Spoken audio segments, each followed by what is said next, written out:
There was a period in the mid-20 teens that I made money doing influencer projects. Every single time I did one, I felt like a sellout. The agencies never gave a shit about what they were promoting or the people they worked with. It was always a battle with the companies wanting the most corny milquetoast content possible. Most of the time, the products I promoted I never used or believed in.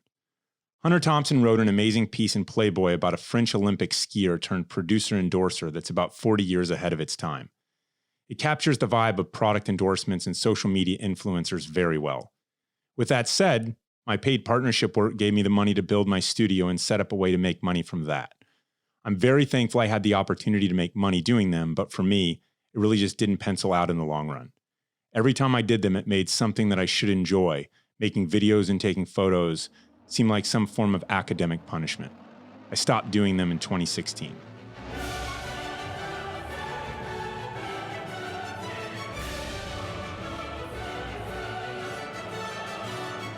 Welcome to Glorious Professionals, brought to you by GoRuck Media with old friend Foster Huntington. We first met at a GoRuck Challenge in Boston in 2011, right before he left his fashion job in New York and moved into a camper and drove over 100,000 miles around the West, surfing and camping. He popularized the van life movement and got really popular on Instagram with 1 million followers, became an influencer, so-called, as he came out with books and other projects. During the summer of 2014, Foster set up a home base in the Columbia River Gorge, where he built a really, really nice treehouse and then a media studio to pursue creative projects. What I'm interested in diving into today involves the virtues of a simpler life, how we define connectivity this day and age, and how to build a modern media business without living life on your phone. Foster, good to see you, man. Welcome to the show. Yeah, good to see you too. It's been a little too long. I know. Before we dive into some of the media stuff and all of that, I think it's almost impossible to understand you or anybody else for that matter without understanding how they grew up. So how'd you grow up with your parents and the great outdoors out west and your dog and your brother, and what was it like? I grew up I was born in Portland, Oregon. My parents moved here from Wisconsin because they'd both been to the Northwest and loved it and knew that they didn't want to live in the Midwest. And my dad got applied for a job out here, and they moved out to Portland in 1987 when my mom was pregnant with me. And my dad was a stockbroker until I was 3 years old.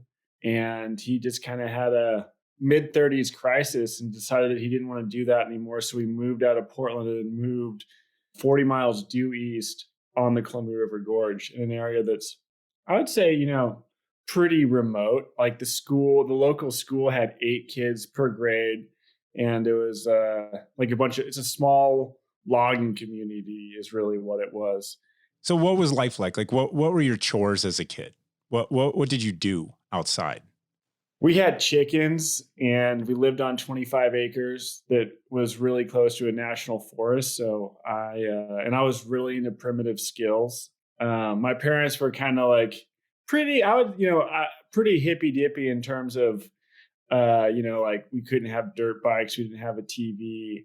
And my entertainment was just, building creeks in the river with my brother. And I got really into bows and arrows and BB guns. And we had this rule where if I killed it, I could eat it. So I was went through a stage of eating blue jays and robins and shit just because I was, I used to like you, man. And blue jays are cool.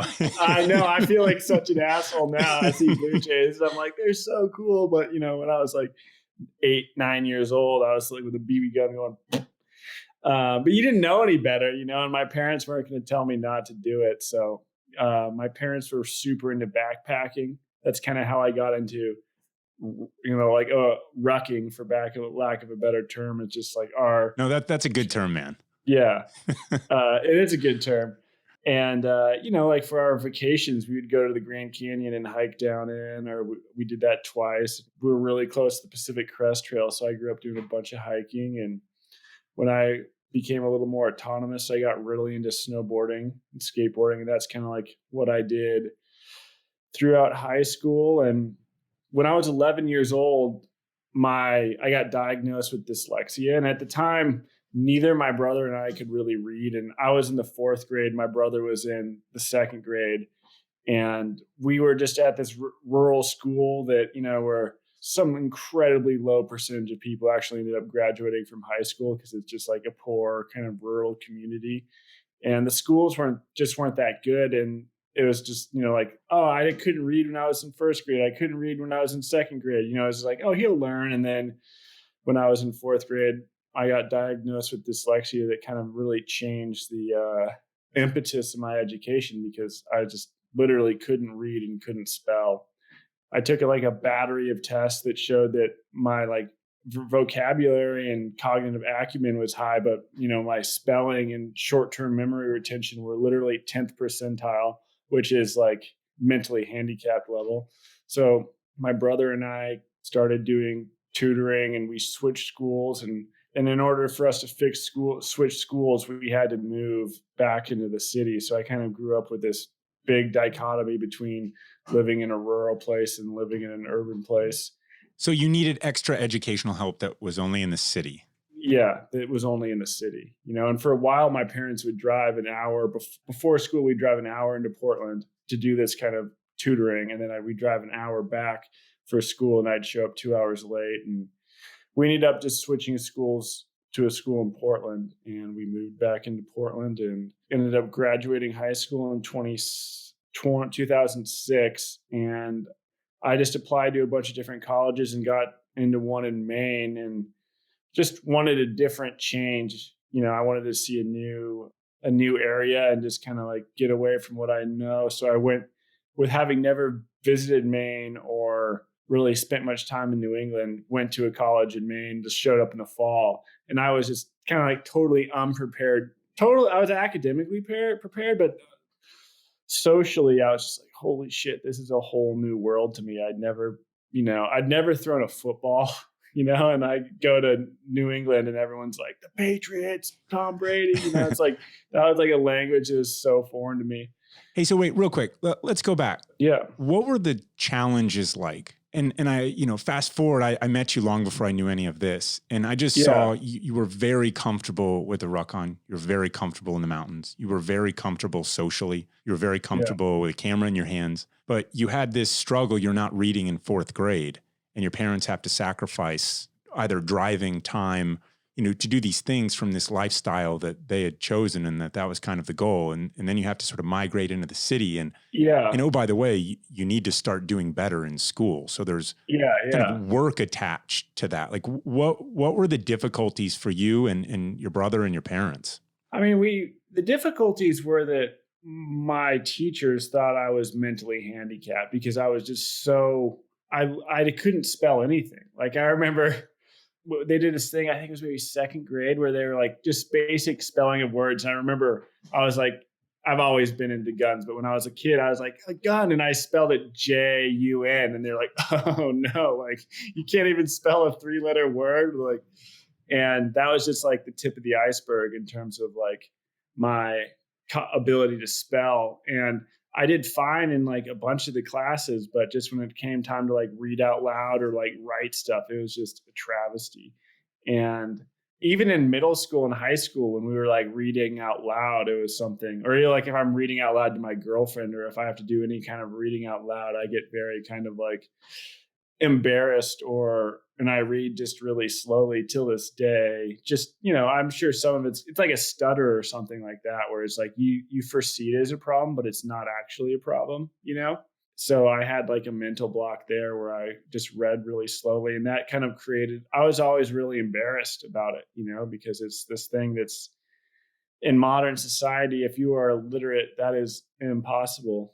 And I was borderline illiterate in fourth grade. My parents read to me a bunch. Like that was kind of their quick solution is, like reading Mark Twain and reading kind of like all these books to us. I remember my parents like read us the Iliad and stuff when I was in fourth grade. And I like was familiar with like, I knew what was going on, but I didn't like, I couldn't read like a Hardy Boys book, or I couldn't like read any of these kind of like, I wasn't reading Harry Potter myself, and that kind of dates me a little bit, but Yeah, it's so crazy, Foster. This is Emily here. I'm listening to you, and things have changed in education so much. I mean, I have kids that are school age, and now you can request to not have your kid have to read in front of the class, or they don't Yeah. have to be subjected to spelling bees, and these things that are not that important, right, anymore, because that's not a good test of what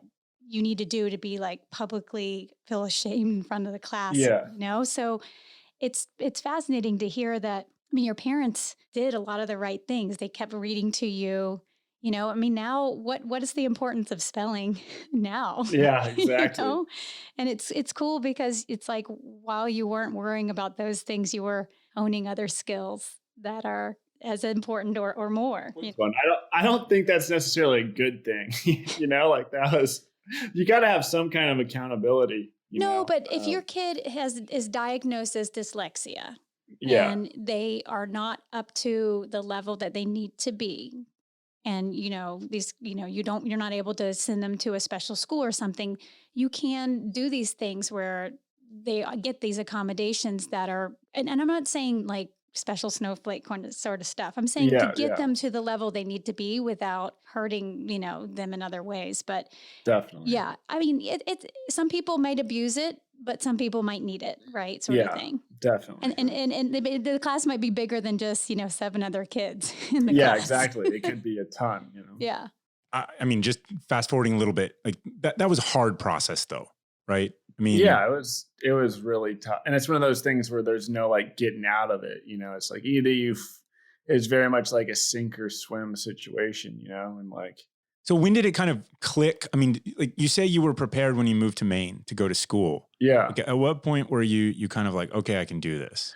I started like figuring out in high school. I went to a high school that was academically really rigorous, and I just kind of had to like figure it out. It was very much sink or swim. And I remember when I was diagnosed with dyslexia, my parents started reading me all these statistics talking about how like if you're dyslexic, you're 100 times more likely to be a CEO, but you're also like 200 times more likely to be a felon or something like that. Like there's like these gaps on the edge where it's like either you're one of these or you're one of those. And I was like, oh shit, like I'd so much rather be one of those than locked up. And not because they're bad people, but it's just like I definitely have this philosophy about the world where there's some people that are not, and a lot of people are not suited to be living in the modern era. Like education, modern society is like, I think people succeed despite the structures of the confines of society, not because of them a lot of times, or at least for me. I've definitely felt like if I was born 400 years ago, I would have been probably just as more psyched. I would have figured, I wouldn't have been on Instagram taking photos, but I would have done something else. I don't think a lot of people can even imagine their lives without it though. Yeah. But I mean, you grew up and, for you, what a TV was a phone. It was the forbidden fruit of sorts. Yeah. And so, but you had to do other stuff. And that's what a lot of parents are facing now is how much screen time and how long can I prevent my kids from doing these kinds of things? Yeah. And I think it's really one of the enormous benefits of growing up rurally. And that's just something that I like have seen with my friends. And one thing I definitely want to do when I have kids is live in the country, because it's like you are forced to entertain yourselves in ways that, I was like building a dam in the backyard, or like digging a hole and building a fort, or making a bow and arrow, or, like there's all these activities that I was just like, hey, what if I do this? What if there's a creek back here? What if I build a dam? And that kind of nurturing that attitude and scaling it up. Definitely the Treehouses are kind of like an example of that mentality, just with 20 years later, Imagination, right? I mean, you have to yeah. develop it. And yet, let's talk about what led you into New York City fashion, where you are not currently. No. And I know, so when I was in college, I didn't really fit in. I didn't really enjoy. So many people were like, college is the best shit ever, man. Like, soak it up for 4 years. After that, like, it's downhill. And I had like the 100% opposite experience. When I was there, I was like, fuck. Every spring semester, I'm like, I'm about to drop out. Like, I can't. This is just not for me. There's just I don't know what I'm going to do, but this is not the vibe, because I just like taking classes and just kind of, I've never really enjoyed the classroom. And because of that, I started looking for other things to get excited about. And I borrowed a friend's camera on a total whim and just started taking photos and really loved it. What kind of camera? The first camera I borrowed was a Canon 5D. Actually, no, it was the Nikon equivalent of a 5D. So it was like the first full frame digital SLR, but it was a Nikon. And I'd never taken any art classes. I was always kind of like more of like, I was into snowboarding and being outside and doing shit like that. I wasn't like, oh, I'm going to take a photography class or I'm going to do like, that wasn't my vibe at all. But I borrowed, actually, it was on a road trip. We drove back from the East Coast to the Pacific Northwest, and we stopped in the San de los Cristos mountain range in Colorado. And I was like, borrowed my friend's camera and was taking photos. And I was like, damn, this is so fun. And then that fall, I like bought a camera and just started doing a photo blog. And this was in the fall of 2008, like right when the economy was just cratering. And going to the college the way that I did, and like all the kids that I went to college with are either like were lawyers or investment bankers or like doctors or something like that. And then all of a sudden there's like none of those jobs existed. So I was just like, well, I don't know whatever they're going to do. Like, it's not going to work for me. And there was just very low. It's one of those things, like there wasn't like a lot of opportunities it's not like there's a lot of job opportunities. So I was just like, hey, I'm just going to I'm having fun. And I just like started taking photos just for the shits and giggles. And I started a photo blog, and this was really early on in the era of photo blogs. It was before Tumblr, before like, like Twitter was around, but it was like very basic. It was pre-social media as we know it. And, I just started reading other menswear-ish blogs like the Continuous Lean or, Trad or A Trip Down South or One Trip Pass, and just like seeing this world that was like so foreign to me. And I just kind of like took it kind of seriously and was just like, all right, I'm going to take photos every day when I'm not doing school. I'm going to go out. Like we were going surfing, we were going camping. We were like, I'll start taking photos of that and posting it on this photo blog and like writing about it. Is this a Restless Transplant or is this before that? Yeah. This is a Restless Transplant. Okay. And a designer from Ralph Lauren approached me or sent me a message being like, hey man, your photo blog is super cool. I'm from Maine. Like I live in New York now and work at Ralph Lauren. I was like, whoa, what the hell is that like? And he's like, it's actually pretty cool. Like, and it's totally different than what you think it would be.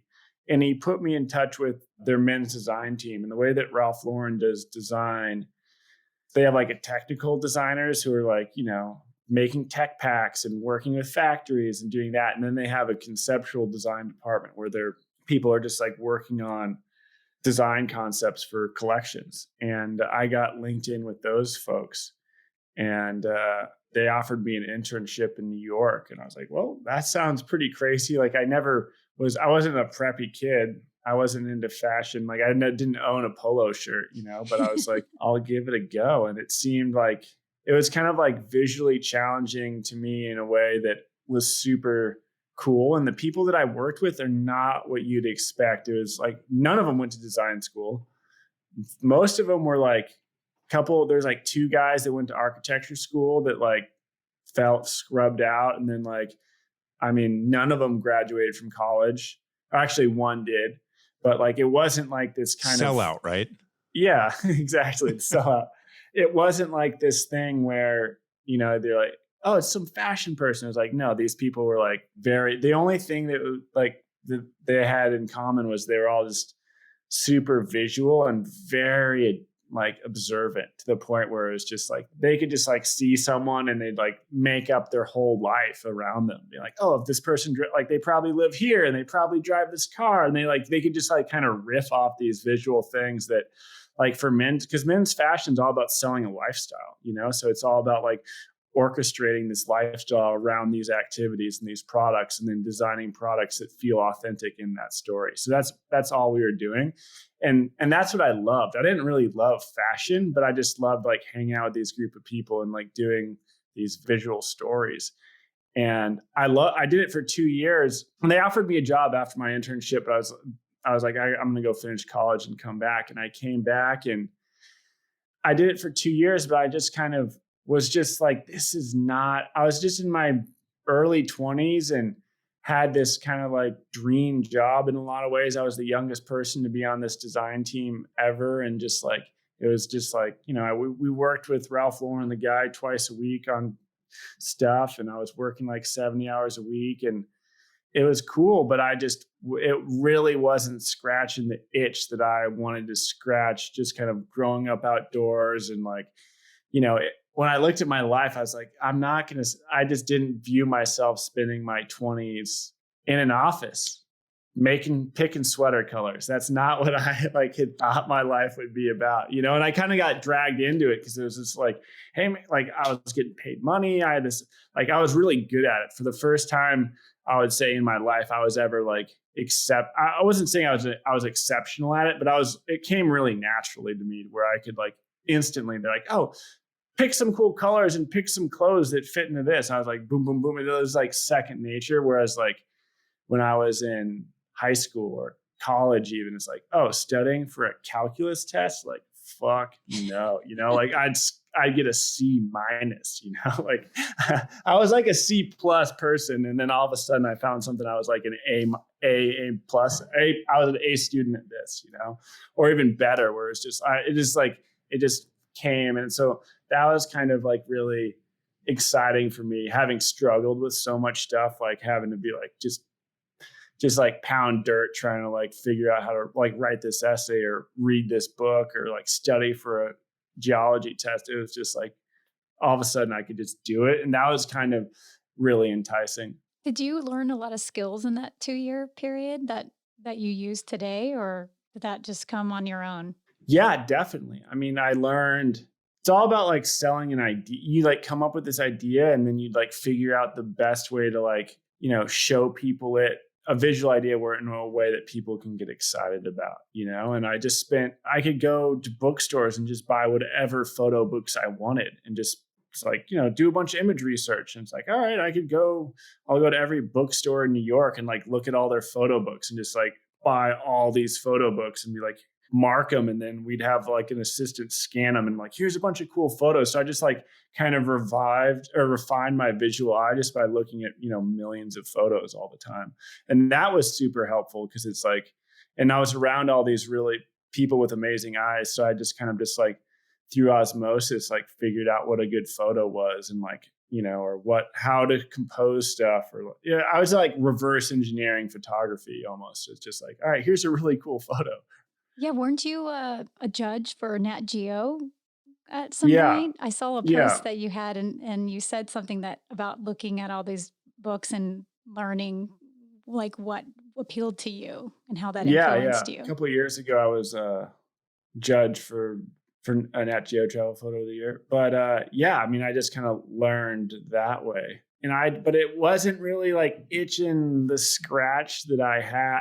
It wasn't it, and I was. So it sounds like it was almost like an easy, hard decision, right? Because even though you found something that you were really good at, you're in a city you don't really want to be in. You look out at your life and you say, this is not exactly where I want to be going. But there's always those trappings, right? A consistent paycheck, right? Yeah. I mean, people around you telling you that you're good at something, that's another one. And when you sort of add those two up and you say, am I actually willing to stop doing this to pursue something that is more meaningful to me? And you actually said, yes, I'm gonna leave this and go live this other life. Yeah. And I mean, actually, it wasn't that kind of cut and dry. I mean, I just early on was like, I just maybe 6 months into being there, I was just like, this is not like the end game for me. I got to figure out something else. And, that's about the same time GoRuck kind of, or maybe a couple months later, GoRuck came into my radar, and I was like, this is really cool. And, growing up, I always heard stories about my great grandfather, who my middle name is named after, but he was in the OSS during the Second World War and was in charge of schools at the OSS, and was like had a crazy life. He grew up in Nepal, had lost his lung in the First World War, and was a biology professor, and spent a bunch of time in the jungles in Panama. And it just like sounded like this thing that was larger than life to me. And I just around the time, and the thing that ultimately like led me to GoRuck was I was like strongly considering joining the military, because there was like a level of excitement that I just wasn't satiating in my life, and I was like super into CrossFit.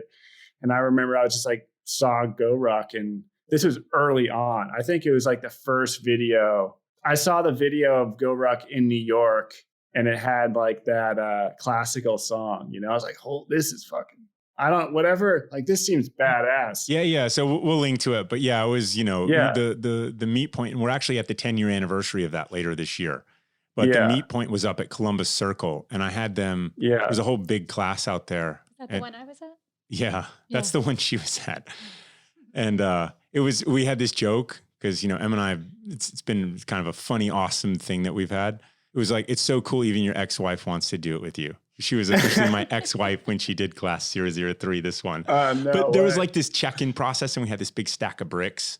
And it took a while back then. The bags, the inventory, the event, the roster, it took a while. And I'm like, hey guys, I'm sorry, it's going to take a little bit of time, but I promise you I'll have you in a dirty, nasty, muddy body of water in Central Park in under 4 minutes after we step off out of here. That's my promise to you, right? And everyone's like, huh? But yeah, yours, because I dug up some old photos. Yours was April 2011 in Boston. Yeah. And that's where we met briefly. And there was another cadre, Brian, who was there. Yeah, and I remember. You wore 5-finger death punch shoes. You wore your Vibram 5 fingers. Yeah. So I just had read Born to Run, and I was definitely hook, line, and sinker in the whole idea of running shoes were bad for the soul, and no pun intended. And I was like doing CrossFit and thought that I was like, when I'll do this GoRuck thing in 5 fingers. The 5-finger death punch. Yeah. Dude, so it didn't really bother me. I was fine. Yeah, you're the one. It destroyed a lot of other lives. So if you're out there, I highly recommend you not do that. Yeah, I would. And in hindsight, I would definitely not do that, but it didn't really bother me that bad. I don't know where I'd read about it, but I knew how much weight was going to be in the pack. And I'd like put that weight in my backpack and ran 21 miles one day. And I was like, in 5 fingers, I was like, I could do it. I was beat the next day, but it wasn't like a death sentence. And then I remember showing up and everyone being like, good luck finishing with those, dude. Like, you got any other shoes? I think that was me, by the way. Yeah. But yeah, it was because I'd put a bunch of stuff out. Some people had shown up and they just got massacred with those shoes on. So it was kind of like, and we'd traded a couple notes prior because M-Dub over at Continuous Lean had kind of put us together, and that's cool. Then we went out and you did that successfully. Good job, by the way. Yeah. So you're very early there. We met out at the Ascent as well, climbed some mountains together out there. You took a really prized picture of mine with me and Java at the top of one of the 14ers. Yeah. I got one of you up there as well. And there's some of you building Dakota fire holes, and Mike V, the skateboarder, was there, if you remember. Yeah. And this was right around the time you were going to go live out of your van for, how long did you end up living out of your van? 3 years. Yeah. 3 years. Yeah. And just to backtrack, before around the time of the initial GoRuck, I think that was in April or May. Was it April 2011? Yeah, it was just before Bin Laden got shot. It's kind of like the frame of reference. You were the first class that weekend and the last class that weekend. Because it was on a Sunday, right? Yeah, he got shot. So I found out about it would have been late Saturday. I think it was May 2nd. Yeah. But yeah, that always ties me to that Boston class. Yeah.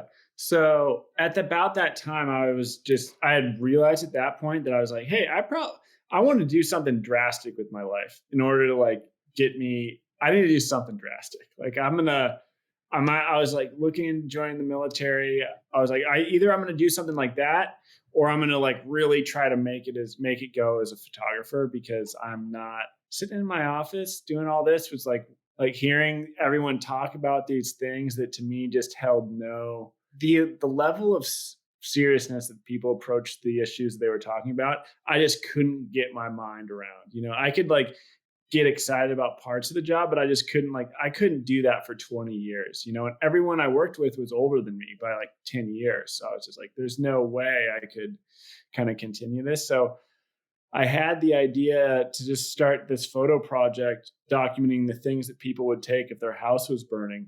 And I'm pretty sure I asked you about it. I'm sure there's one somewhere. Yeah, I took a picture of Java and it's got Yeah, the exactly. American flag and and Java's the prayer rug that Java got from a friend of Emily's from Afghanistan. Yeah, exactly. So I just started asking people that I knew that, and I started this Tumblr, and this was kind of early on in the days of Tumblr. And within the first week of launching it, it was in the New York Times, and I was getting interviewed by NPR about it, and it just kind of like exploded.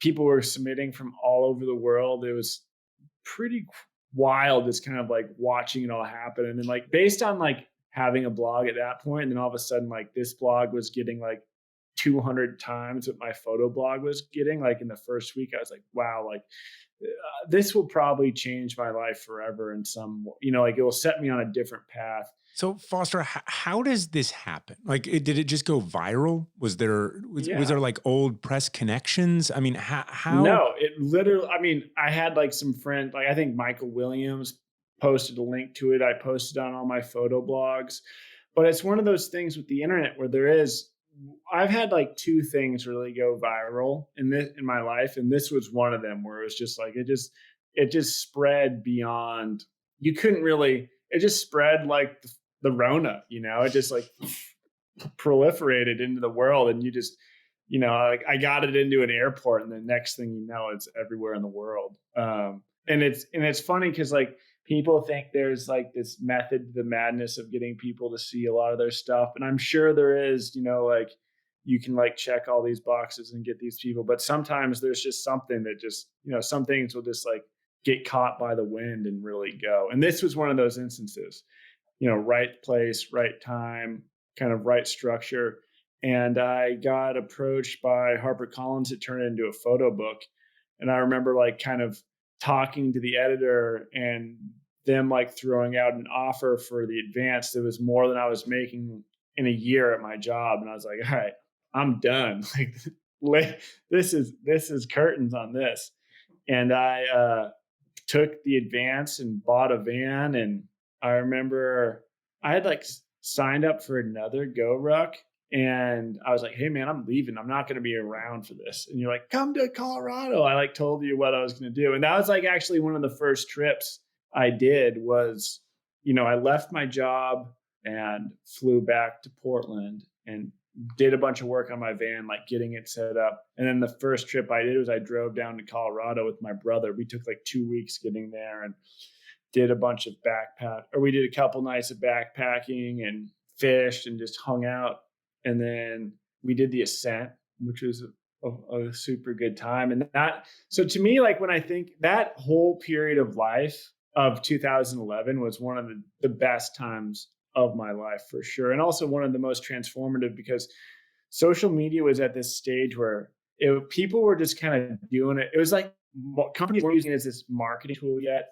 The companies themselves, like Facebook hadn't weaponized it yet. You know, Instagram was just a startup from these like idealistic people. Because I think like at the start of when anyone starts a tech company, I think at some point there's a lot of altruism involved in, like they think they're going to change the world for the better, you know. And then at some point they're like, oh, we need to make money. And they're like, all right, well, we need to make money. Well, how can we make money? Well, we can get people addicted to their cell phones. So let's like organize the algorithms to get people, turn them into addicts, you know. But at that time in 2011, it was this thing that, you know, I had been using Instagram. I had, you know, a couple hundred followers. And I remember talking to one of my friends when I left New York. I was like, you know, maybe someday I can have like 1,000 followers on Instagram. I was like, I think I could maybe swing that. And, you know, I was just like, I had this idea of being like, all right, well, I'm going to work on this photo book for 6 months until my manuscript's due. And then I'm just going to like see what happens. Worst comes to worst, like maybe I'll get another job. Maybe, who knows? I'm going to do a little reset, or I'm going to do a little, you know, a gap year, Foster. Let's put it in professional Modern. style terms. Yeah. A gap year. Yeah, at that time, Instagram was just pictures. You couldn't even write it a caption or anything on it. Yeah. So Yeah. what was in your head if you say, okay, I've got a website that's getting some pretty good hits. I've got an advance from a publishing house to do an art book. I've got, this van I'm going to go live in for a while. I mean, I assumed without so much as thinking, it's like you brought a camera along Mhm. and you're like, well, I can continue the photo blog. Like, what was the kind of business model at all in your head? Or was there one? There wasn't one really. I was like, hey, I got enough money. I got to me, it was a massive sum of money, but it was like, I think like 25 grand, It's like, I'm like, I can live for a year off this. I'm rich, I got a van, I got a car, I got some surfboards. I got I'm 23, let's go. And I was just like, I didn't really have that much of a plan. I was like, I'm just going to go take photos that I want to take and do things that are really fun that I want to do that I don't see people doing, I want to go backpacking and I want to go to Mexico and surf. And I want to kind of do these things that people weren't really documenting. There was very siloed types of photography at the point where there's Nat Geo travel photos, and then there was street photography, but there wasn't this enormous adventure style photography thing that is a thing now. That just didn't exist. It wasn't there's product photography from the North Face and Patagonia and stuff, but there wasn't candid photography of people doing cool stuff outside. It wasn't it wasn't this enormous thing. And I was just like, I'm going to go get in that swimming pool, or I'm going to go in there and see what I can do. So that my only real strategy and business model was just hey, I don't see anyone doing this, and I think it'd be super cool. So I'm going to try it. I got enough money to live for a year. Let's see what happens. Let's roll the dice. So how much was this about you doing it for you? And how much did you say, I need to kind of share this a little bit? That might go somewhere. I mean, the way I assessed it was just I just want to go do stuff that I personally want to do, And if I take photos of it, that'll be awesome. It wasn't this thing where I wasn't following a playbook, It was just going to Baja for a month and going surfing. That sounds, and hanging out with my friends and traveling around in my van in Baja, eating shitty tacos and surfing all day and living not showering for a month and living out of this car. That's amazing. I want to go. I'll take some photos. I want to make this happen. And that's something I just always wanted to do. And I remember that one of the first people I talked to when I decided to leave, I was taking photos for the Burning House book, was this guy named Steve Rodella, who's now a big ass deal. But back then he has this show on Netflix called The Meat Eater and is a big podcast. But at the time he had written this one book that my publisher had published, and they're like, oh, you'd like Steve, this guy, Steve. And he lived in New York at this time. And he's this big hunter and fisher, and he lived in New York. And I remember going over to his apartment to take a photograph for the book. And I had bear and elk, and he had a 300 Win Mag on his wall that he used going elk hunting. I'm like, what? You have a rifle in New York? In New York City? In New York City. Don't call the cops. And Brooke, it was legal. He had done all the paperwork to get it. And I remember he was one of the people who, I was like, dude, what do you think I should do? I bought this van. He's like, you should definitely go to Mexico, go to Baja. And I was like, all right, I'm going there, So I had just it just seemed like a bunch of fun places like that that I wanted to go and I wanted to see it. And that kind of, my favorite photos and my favorite things I've done have all been some activity that I selflessly I was like, I want to go do this. I want to build a treehouse. I'll take some photos of it. I think people might like it, or I want to go live in a van. It sounds awesome. I'll take photos of it. And at the time, van life wasn't a thing. There wasn't, I remember I found a YouTube video of some guy talking about living in his van, but it was it had 1,000 views, and it was just it wasn't a thing. And when I started the van life hashtag, it had 40 photos, and it was photos of the van shoes. It wasn't this Bing. Without the S, which means they had misspelled it, right? Yeah, exactly. Yeah. So, okay. So because you were chatting with our mutual friend, Michael Williams at ACL, and you said, Mhm. my time on the road was one of the best times of my life. I learned a tremendous amount about what makes me happy and what I care about. I learned that cities are not for me and that I wanted to live in the woods. I wanted to be close to my family. I read over 100 books, catching up on things I should have read during high school and college, but didn't. I read fictional classics as well as nonfiction books that interested me. I honestly spent very few nights in hotels. To this day, I'd rather stay in my van than in a hotel. Yeah, definitely. Like, that is just some modern day Huck Finn stuff to me, man. I mean, and Yeah. I think the lesson out there is one that I can just relate to. I had to break the mold a little bit and go travel around Europe at a time when I should be, working for the man. How not to start a backpack company, right? Or I had to go Yeah. do these things, and people would just call me crazy. And there was a drummer inside my head, and it was beaten, and it was like, I can't do this anymore. Yeah. I would rather go do something that's me and feel really good about it than just follow the playbook that's just out there. Yeah, definitely. I mean, I remember at the time you had just traveled around America for a year and you're explorer. It's what your new book's all about. But I remember thinking that was awesome. It just, the road beckoned, adventure beckoned. Come hell or high water, I was gonna get involved somehow, The funny thing is we actually talked about it out in Colorado, because I had just come off the road, essentially. I was still driving a little bit out west to go to some events and stuff, but summer of 2010 is when I'd gone and drove everywhere. And I was like, man, I need a little time off the road. And I didn't do it right. Going and living somewhere, even if all your only shower is the ocean for a month, is great. Doing, kind of flyby, drive through, I mean, I had it in my head that I was going to go to all 48 states, and come hell or high water, I did. Like, that was the goal at the beginning of that summer, and nothing was going to stop me, because that was mission success to me at that time. And we chatted out in Colorado, and I was like, man, I'm kind of cool with not traveling so much. And I go, you might not get there immediately, and you're like, no, man, I want to do this. I want to just keep going. I'm like, the day will come. Trust me, the day will come. You will get sick of living in the van. It doesn't mean you have to quit on life, man. It doesn't mean you have to quit on life, but you will want some type of home base. And so you built your own home base. Tell us about it. Yeah. So a year into living in the van, making no money, I was approaching dead broke, and my van had issues. And I was like, fuck, what am I going to do to make cash?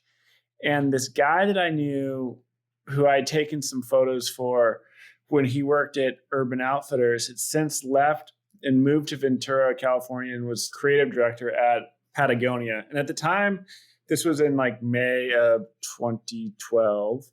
And Patagonia had like zilch social media presence. They had a blog called The Cleanest Line, but they didn't have an Instagram. They weren't on Tumblr. They weren't on like Snapchat wasn't a thing. They weren't like, this really visual brand wasn't communicating visually online. And I was like, hey man, like, why doesn't Patagonia have Instagram? And he's like, that's a really good question. Do you want to like give it a shot? So I like came on, and he'd been like following me on Instagram and was super psyched on the van and everything, and just kind of gave me the keys to the social. He pretty much just on my first day just gave me the login info for their social media accounts. And I was just like, I'm going to focus on Instagram, and I'm going to focus on creating content that I think is really cool and help facilitating content that's really cool. Wait, so you were Patagonia's Instagram account For 2 years. Yeah. All right, cool. Yeah. So you took it from 0 to the 2 years. 350. Yeah. 0 to 350,000. It was one of those things where it wasn't like, it was so easy because the brand had so much visual stuff, and there was like they were doing cool trips, like, oh, we're going to go on a surf trip to Russia, to Kamchatka. I was like, yeah, I'll go on that and take some photos and like work with the photographer and the pro surfers to like make a bunch of cool content, like flying around some old Russian helicopters, like around volcanoes and surfing close to grizzly bears. Sign me up. So it wasn't rocket science, it was just, I had a really good idea in my head of what I thought the brand was visually, in terms of like this, like kind of effortless, cool outdoor thing. And for lack of a better word, but it's just like this kind of grungy. And it was really informed by my year living in a van at that time. I was still living in my van, but it was informed by just like these people that I had met who were like these diehard surfers or rock climbers. And I was like, that's what I ultimately think the brand should be. You know, it shouldn't be this like the wealthy fly fisher in like Idaho. You know, it should be like the cool rock climber who's like, I don't give a shit about anything else but rock climbing, and I buy Patagonia because it's the best stuff. So I just, you know, I reported directly to Dimitri, who is the creative director, and they just kind of like, yeah, you want to go, like, go for it. So I just did that for a year and a half, and during that time, Instagram became like a big thing. You know, Facebook bought it for $1 billion, and people within the company were like, whoa, this is so cool. And then slowly, like, this thing where I could just kind of do whatever I wanted because no one thought it was important had since become like one of their primary channels of marketing. So what was like left to my discretion and just kind of like what was once the Wild West became like a suburb of, you know, Salt Lake City or something like that, where it's like, you know, it was very different from when I first got there. And I didn't ultimately want to be a corporate. I mean, Salt Lake City's a beautiful town, right? But, you know, that's a perfect analogy. I concur. You know, it's funny you said that about the fly fisherman, because Hunter S. Thompson had the same like thoughts about covering fishing as a sport. He thought it was boring. He wanted something with a little more octane to it. Yeah, that book, The Great Shark Hunt. Yeah, I mean, I don't think Salt Lake City is that pretty anymore, but I imagine when they first showed up, it was amazing. But it was like a similar thing where I didn't want to, like, that wasn't my deal. I thought the brand was cool. I thought I worked with some amazing people, but I didn't want to become a marketing person. For me, it was just like, hey, here's like this thing that I love doing. I want to be doing this anyways. So during that time when I was saving money when I was doing the work for Patagonia, and I started doing some more freelance photo work. I saved up some money, and I was like, well, in that point, I reached that point that you discussed where I was like, I wanted a home base, you know, I wanted to like set up a life and get ready for whatever was next. And I'd always wanted a treehouse. And one of my closest friends who I went to college with had just moved to San Francisco and was living in a sailboat in the Emeryville Marina that he bought for $1,000. He was paying $200 a month for a slip fee. And we were just like, all my friends were just like totally grungy. I mean, we were just like living life super cheap. And that was like that time in my life that I got to the point where I was like, I want to have my own place. You know, I was tired of sleeping in friends' driveways. You know, when you're traveling all the time, I was taking a bunch of photos, and I had taken tons of photos, but I wanted to get into some more kind of elaborate projects. So I decided I want to set up a home base. People always ask me like, how do you decide to make a treehouse? What made you want it? And I literally just was like, I guess I'll build a treehouse. It wasn't this thing, you know, and I wanted one as a kid. It wasn't like this big, belabored. You didn't have like a staff of pollsters and people telling you what you should do to increase your followers on social media or something? I was just like, man, building a giant treehouse sounds amazing. Like, let's do it. So I talked to my friend Tucker, and he came up, and we started like designing it. And then, you know, living on the road traveling, I'd met a bunch of people surfing, and outside of the careers that most people you're like supposed to have, there's a bunch of people who are just like carpenters who make like good hourly wages, but it's like they do that so that they can like go snowboarding in British Columbia, or like, you know, go surfing, or they're really into fishing or whatever. Like, there's a bunch of people that have these very practical skills that are a lot of hard physical work that I met, just kind of, you know, like firefighters I know a bunch of people that are wildland firefighters, because it's like they work for 3 months and then it's like, all right, I can do this. So I met kind of a bunch of people like that who worked in carpentry or made skateboard bowls. And I was just like, hey, let's bake something on this property. I'd saved up this money, like, let's go. And so where's your sort of, you know, business quote life at that time? So at that time, I had done a photo book, The Burning House. I had been doing this social media marketing, or consulting rather. I was doing work for Patagonia and for Condé Nast, kind of advising them on a similar thing, being like Condé Nast Traveler, which is their travel magazine. Like I was making pretty good money for, because at the time, all of a sudden social media was this thing. Everyone's like, we got to get on social media. It's like, all right, well, who we're going to have do it? It's like, we might as well have these people that know what they're doing do it, So I was consulting for Patagonia and for Condé Nast. And then I was doing freelance photography stuff for a few companies and just kind of making money as a photographer or a creative. And I very much kind of bought off on the idea that you want to be making stuff that other people aren't making.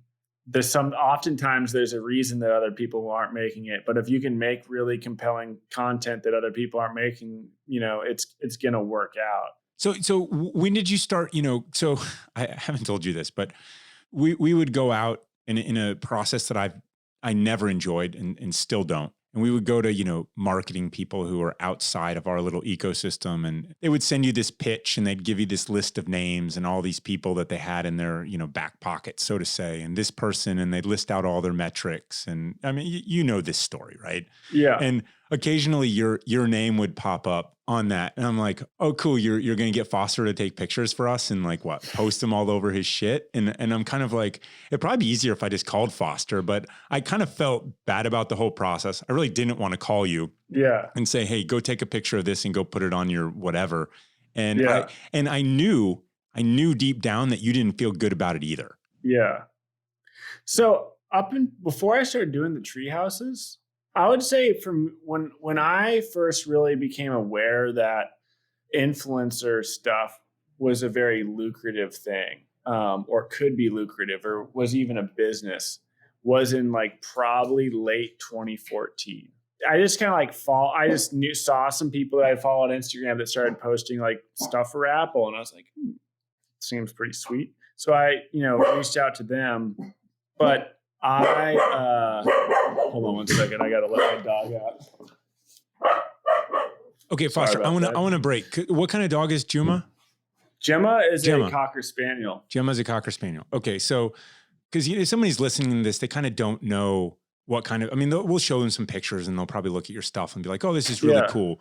But to me, the time that I knew that you had really something that I really responded to, your dog passed away. You posted a picture of your dog.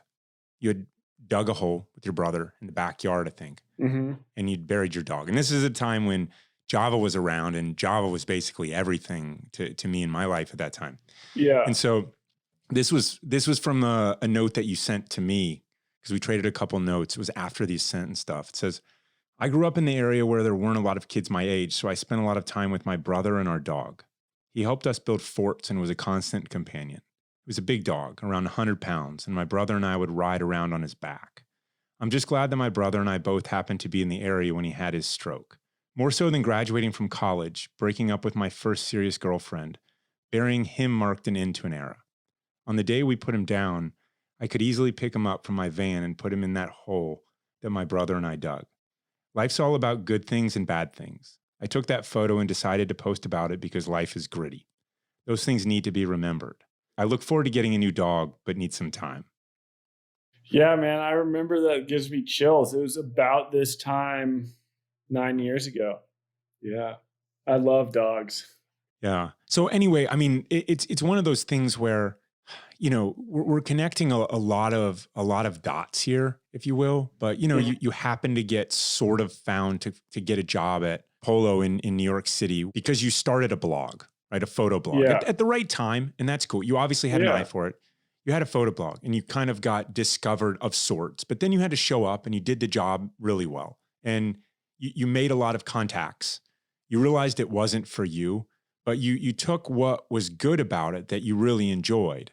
The visual elements, the life outdoors, that you were creating this visual aspirational brand for Polo, and you wanted to be living that way of life. And so you did. And yet you spent more than 2 or 3 months at a place just interning, which people, I think a lot of youth, they'll take their first job and they'll say, oh, this just isn't for me. and they'll stay there for 2 months or 3 months. It's just never enough time. Whatever you do, you have to pay your dues a little bit. Yeah, definitely. You stayed in New York long enough to make these contacts, and these contacts would end up, because you were always just kind of you. Ever since I've known you, you've just been kind of you. You're a little different, man. You beat to your own drum, or you just decide to do something and you just kind of go do it. And sometimes it's go live in a van. Sometimes it's build a treehouse. Sometimes it's make a movie. Sometimes it's go on a pig hunt in Texas. Sometimes it's build a media studio. Little stuff and big stuff. You're just kind of following what you feel like you should be doing with your life to get to some type of higher place. Just cram as much life as you can into a life. And yet, it is these kinds of connections that you've made that have made it sort of viable, like being really good at it, but you're also you're just good with people and you stay in touch with people, obviously. And that opens a lot of doors and has opened a lot of doors. And then you find yourself, and it's time to build a treehouse, and you've got some oomph behind it, some coverage, and you've got these other various projects that are kind of all going on at the same time. It sounds like a pretty fun life, but it's not just an accident. Yeah, I mean, there's some people really need security. That's what they need in their life. They want to secure they want to have a job that pays their mortgage. They want to have a car payment. They want to do safe things. And that has never, almost like to a fault, never been something I really seeked out, and I've always just kind of been a bit of a contrarian, where I was thinking if everyone's doing this thing, there's probably a way to do it another way that will work out, and instead of trying to do something that's very well defined, I'd rather try to do my own thing. And that doing your own thing is not easy. It's like in my life, I haven't gone broke, but I've had like $50 to my name, I don't know, maybe like 4 times in the last 10 years, $50 is pretty broke, man.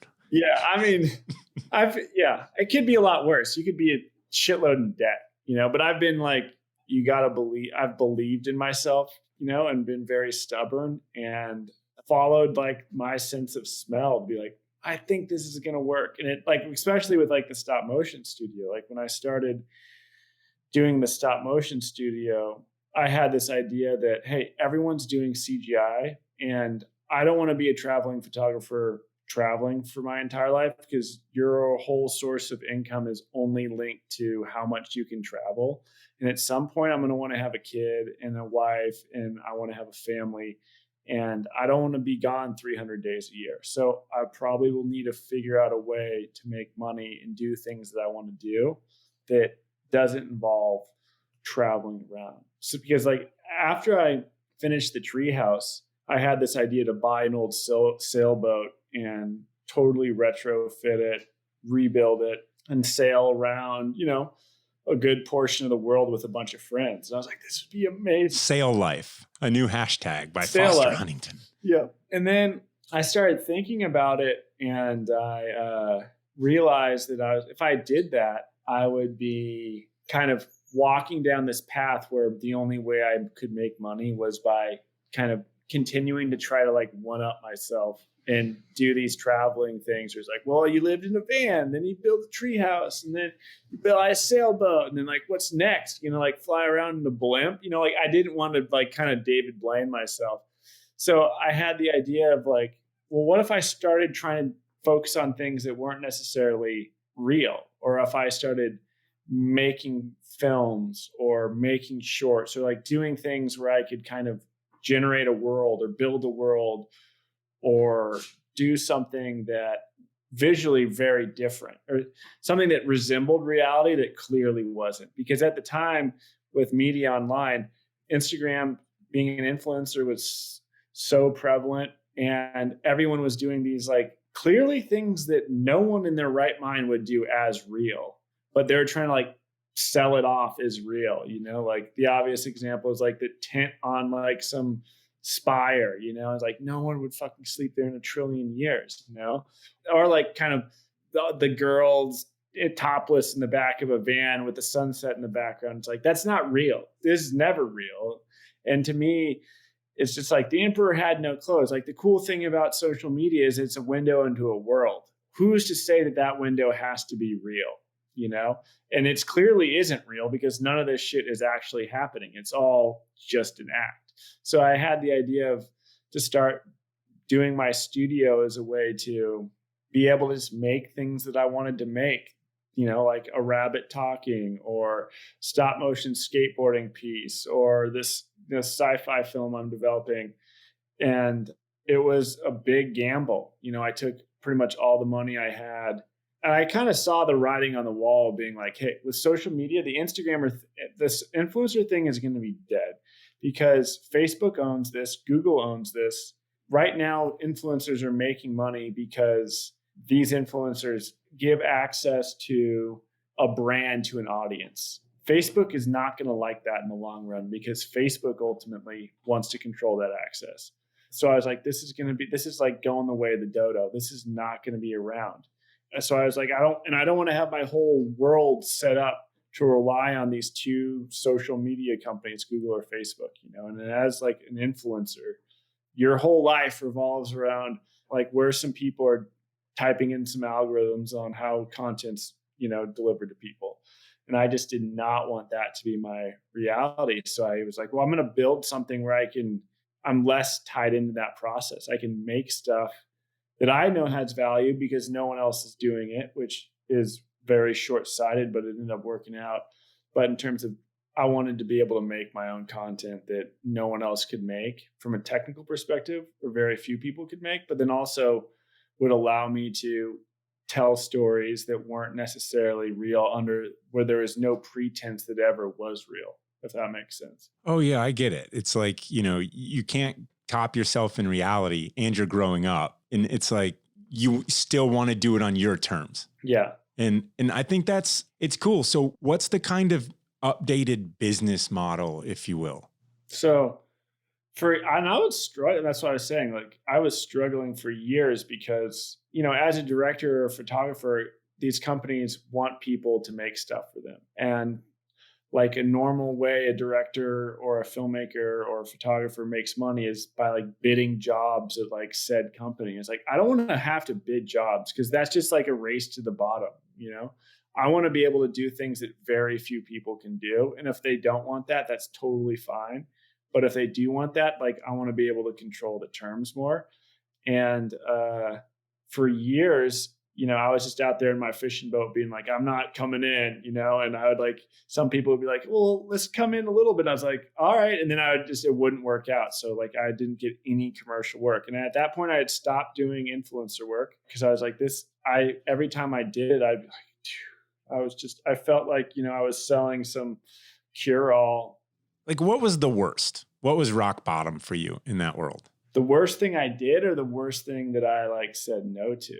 Yeah. I would say like some of the, like I did some, I remember I took some photos for Samsung and like, I took these on my Samsung phone and I like definitely took them on my Samsung, but like I never used Android in my life, you know? And they gave me a bunch of money to say I used a Samsung for 6 months. And it's just like, the thing takes nice photos, but I didn't do it. Like, you know, Hewlett Packard, I did a couple things where I was like, yeah, I use Hewlett Packard to come up with ideas because they have this hybrid laptop iPad thing, you know, and it's just like, oh man, I felt like, you know, that scene in Wayne's World where they're like, Wayne has the Pepsi hat on and they're like, I always eat Doritos, you know, or whatever. Yep. And I think that totally can work for some people. And I'm not like, it's easy to be like the anti-influencer who talks shit about this stuff. And it's like, hey man, I don't care how people do all sorts of crazy shit to make money. Who am I to judge what's good and not good? All I can tell you is what makes me feel good. And doing that didn't make me feel good. And I guarantee you, you know, like doing the stuff I do now, a lot of people would rather be like, hey, I just do this, you know? I'm not trying to say one's better than the other. But for me, I was just like, I couldn't like look myself in the mirror and be like, because I think as a creative person, you're either selling your own shit or you're helping someone sell their shit, you know? And that's ultimately how it goes.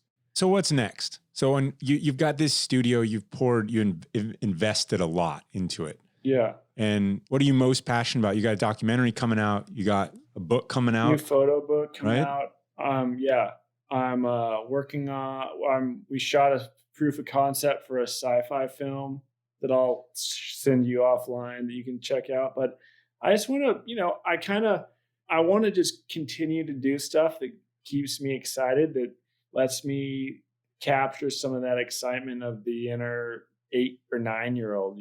Like when I'm working on these films and seeing them, stop motion films, and seeing them come together, it's super exciting. When I'm working on that documentary, I'm like, this is like telling a truth or telling something. Like one of the things about the documentary that I'm working on called Puke, it's about this person that collects barn owl pellets to make money and his way to kind of like navigating the world. And to me, it feels like a return to those early days of blogging where I was like writing stuff like that piece about my dog dying or taking photos of things. I'm just doing it just for the sake of doing it. I don't care if a focus group would never tell me in a million years to make a documentary about people that collect owl vomit, but I thought it was awesome and I just want to do it, And if it works out, that's great. If not, like I had a really fun time doing it. And that's like kind of continuing to take those gambles and really believe in myself and just kind of like make stuff that people can engage in, offline in a way. I think that, it might not happen immediately, but I think there is definitely going to be a big backlash against the social media companies. I don't, not to sound like a Luddite, but I just think that they're kind of stranglehold on information, and the way they prioritize that information is terrible for people's mental health, and I think can really kind of exacerbate and make people more extreme one way or another, and I think like at some point people will come hip to that and start kind of demanding some accountability. And I think from like, a marketing perspective, it's just like, I would never want to have my whole way of marketing a business kind of hinge on the whims of some companies, what they deem is in the realm of politically kind of acceptable. Because if you look at it historically, companies do not give a shit about anything other than making money. And anyone who tells you differently is, in my mind, delusional. I mean, I definitely think there's, like your company has a commitment to a culture that it emerged out of. And that's truly authentic. That's like a real thing. But in terms of like a giant publicly traded company caring about anything other than making as much money as possible, no fucking way, And that's like one of the idea of like, do you know evil? Like these companies, like Apple supporting Black Lives Matter, yet while making their components in these factories in China that are made in literally like Holocaust style, concentration camps for Muslim minorities in Western China. I mean, it's just like, and I think that like at some point people are going to realize that social media it's not this utopian waste place it once was. It's kind of transformed into this corporate dystopia, and we might not realize it yet. And it's funny, like I talked about this at length with Michael Williams, but he's like, dude, I can't go here in the interview. Like it's too real. But I do think that, and you can do whatever you want with it, but I do think that at some point there's going to be, some form of backlash against it. And that's why you see the rise of things like podcasts, Well, I'll take it another angle and just say what it's selling is this kind of idea of connectivity based on this idea of a community, right? Yeah. This online community. Now, I'm not talking anything about corporations or anything like that. Like this will connect you with all of your people. Yeah. But the thing that this ignores is human nature. We grew up as hunter-gatherers in small packs of people outside in the wilderness. Yeah. And what now, you fast forward not that long, and you've got this idea for a quote community. Well, community without a real world component to me is a forum. Yeah. And so you need this real life thing, and where that evolves with Elon Musk putting chips in people's brains, and where it evolves with how we combine social media or forums versus what we do in the real world. I mean, I think the foundational side of all of this is that we are people and we need to be part of a a real community, a family, a community, a tribe in the real world. And we need to live in the real world. And Yeah. I don't know if this becomes an anti-corporation thing or just a backlash thing, but it's definitely going to happen. Yeah. And I think that's one of the things that was so interesting about GoRuck is and what you did so well is you created this experience offline where people, it wasn't just products you were selling. You were creating something that people wanted to, at the end of the day, be a part of and interact with. And that's what makes it really special. And that's something that, like, you know, the social media agencies that came to you being like, we can get someone to like use your toothpaste. It's like, that's a problem you never have to worry about, you know? And I think that social media has done some amazing things. And I can owe a ton of pretty much all opportunities in my life have some point like been facilitated by some social media platform. GoRuck as well. I mean, we organized people to come meet up in the real world. Yeah. And to me, that's what's great about it. Yeah. I definitely think that there is a lot of problems with it in terms of you have these two companies that control this insane amount of people's lives in a way that is really ripe for manipulation. And, you know, I think like kind of in any way. And also you have them deciding what is good discourse and what's not good discourse. And I think that, you know, historically, I'd rather have a Supreme Court or a government entity decide what's good for people to talk about than a corporation. You know, you might, it depends on the government maybe, but yeah, exactly. Yeah. Exactly. Depending on the government. I was thinking, first of all, I think you're right. I actually think there's already cracks in the social media structure, and we're seeing the results of that.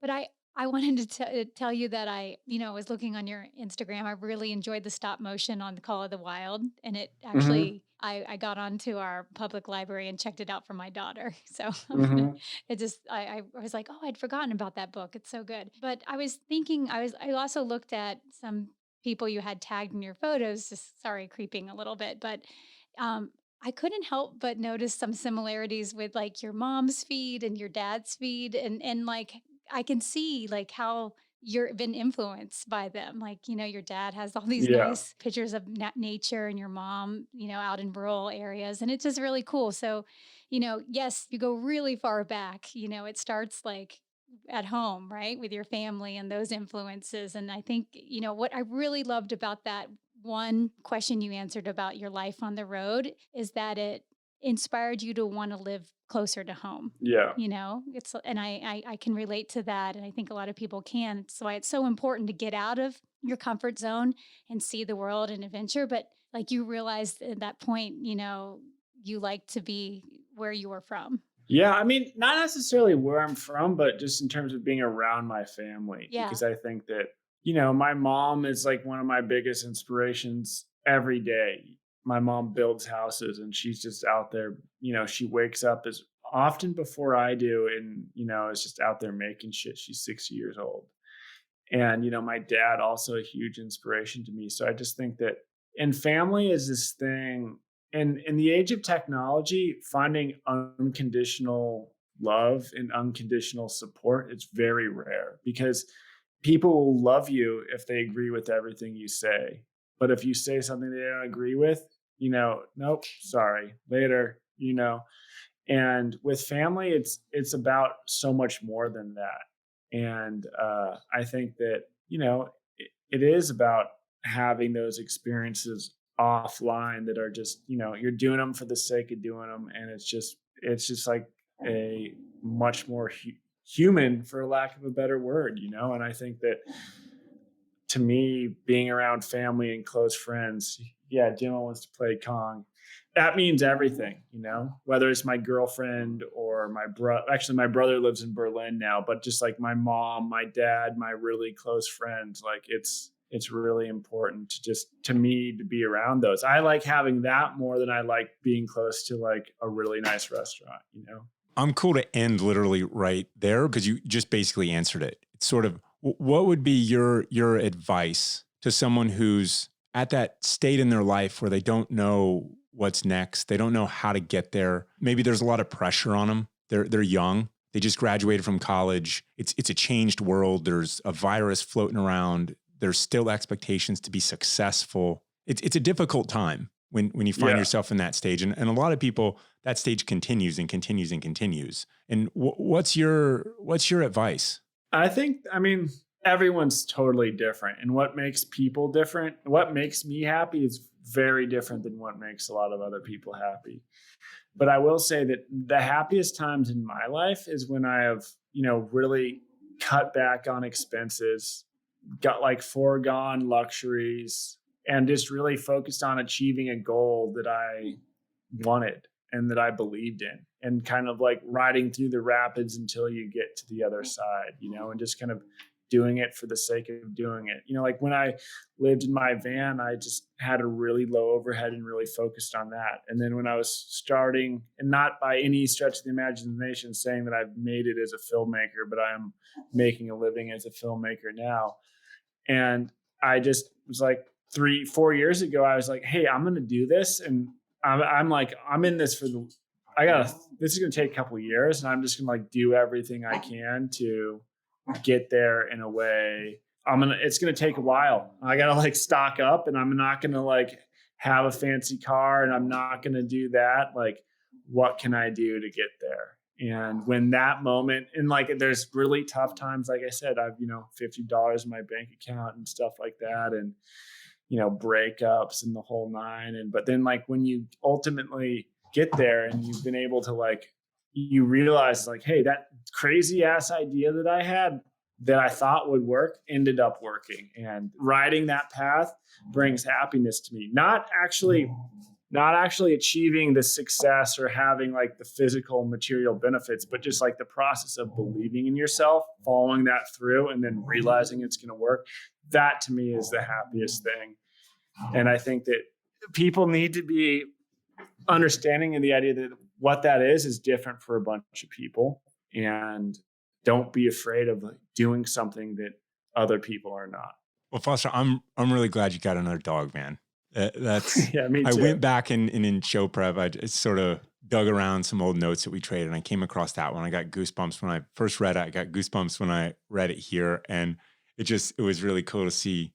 I didn't know you had another dog, so it's just awesome, man. And it's great catching up. Thanks for spending the time. We really appreciate it. Likewise, definitely. And I thought your book was great. Like that's when I said it out in that note. I was like, fuck, it made me like want to go do something like that, And I think it is, people can get really lost in the weeds of only doing things because they think it's okay to start something and not know where it's going as long as you believe in it, And that's when I look at your book, that's kind of what I see. You had this idea about seeing America and like having a better understanding of what that is. And then, maybe starting Go Ruck, but not like having a good idea of what it was. But when you left on your trip, and when I saw you in September of 2011, you were in a different place, and look where you are now, Yeah. And it wasn't easy, and it's hard, and you have to believe in yourself and keep going. So keep it up, man. Yeah. All right.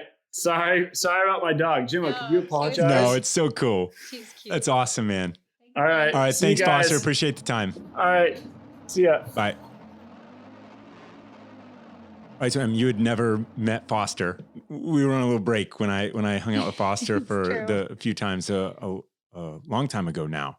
Yeah. What do you think about Foster? Well, he's super cool, and obviously I got to see a little bit of who he was, because there's articles interviewing him, and one of my favorite parts was a link out to the Pork Bun Club.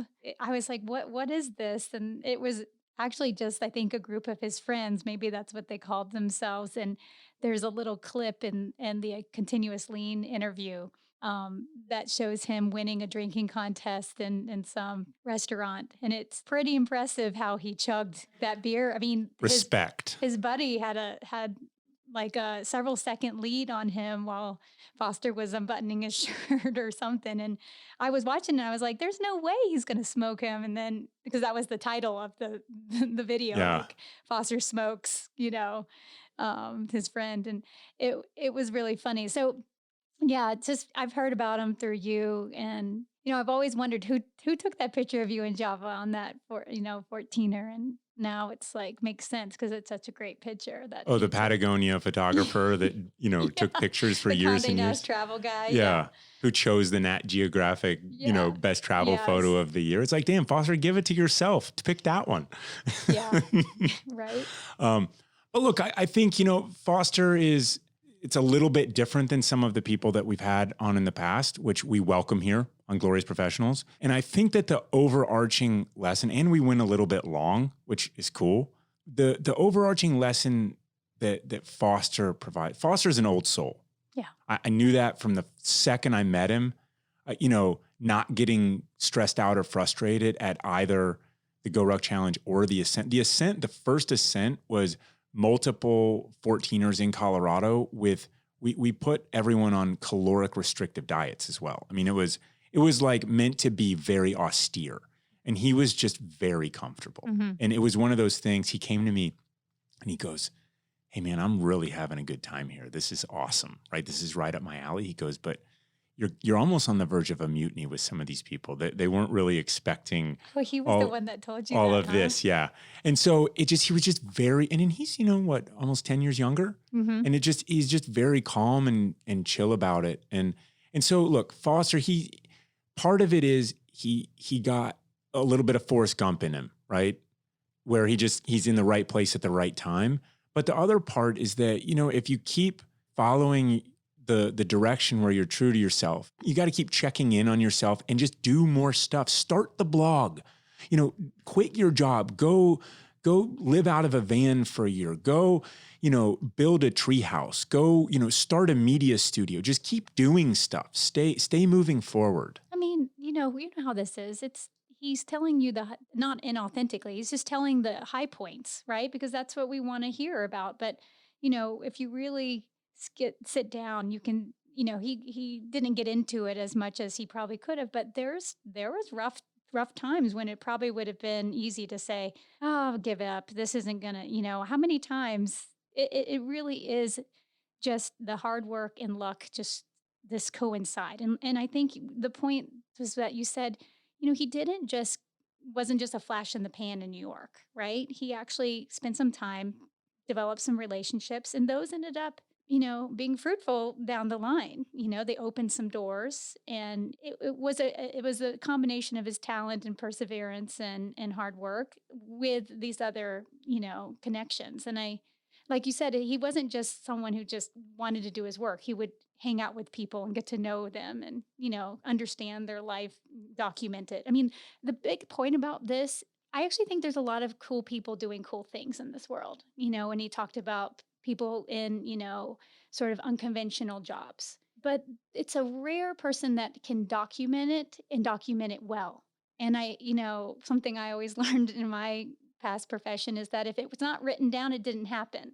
Right. So that's great. I'm sure, some of these folks have cool stories and experiences and they're legit. They're really legit, whitewater rafters or mountain climbers. But if they're not interested in documenting it, which not everyone is, or don't have like a penchant for it or a talent or an eye, then it's just not going to be the same. But you combine those factors and that's where you get someone like him. Yeah, I think he's got just the minimum viable desire to actually communicate. He's doing something, Mm-hmm. but he's going to document what he needs to. Just the minimum. It's not going backwards. It's not, I'm going to do this to document. So if you're out there listening, don't plan your life around what you can document. Do what you love.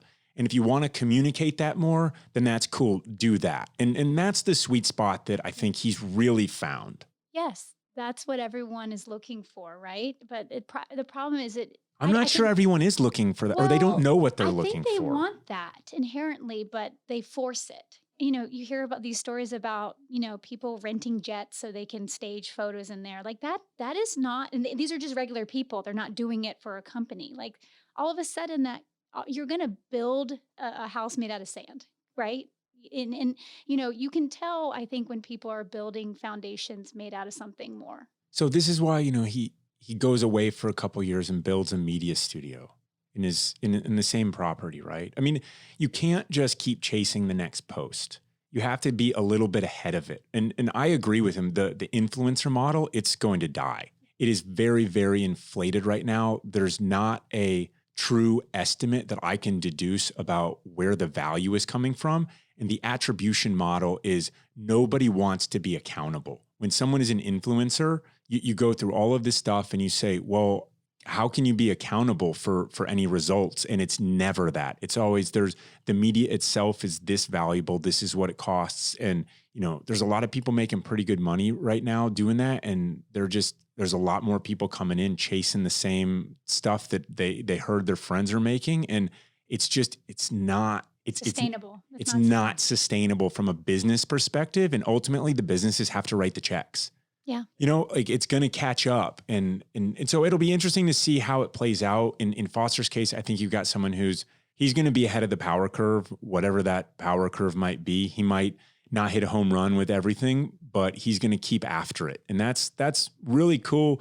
I'm glad, I met him a while back and I'm glad we've stayed in touch. Yeah. I mean, I think, and he said this in some other interviews, it's important to not just do a post, for the likes or, something like that, whether it's yours or for someone else. But this idea of art, long form art, it's a different experience. It's like right now we're dealing in this, I think it's disposable, right? It's like you see it, goes through, it's gone.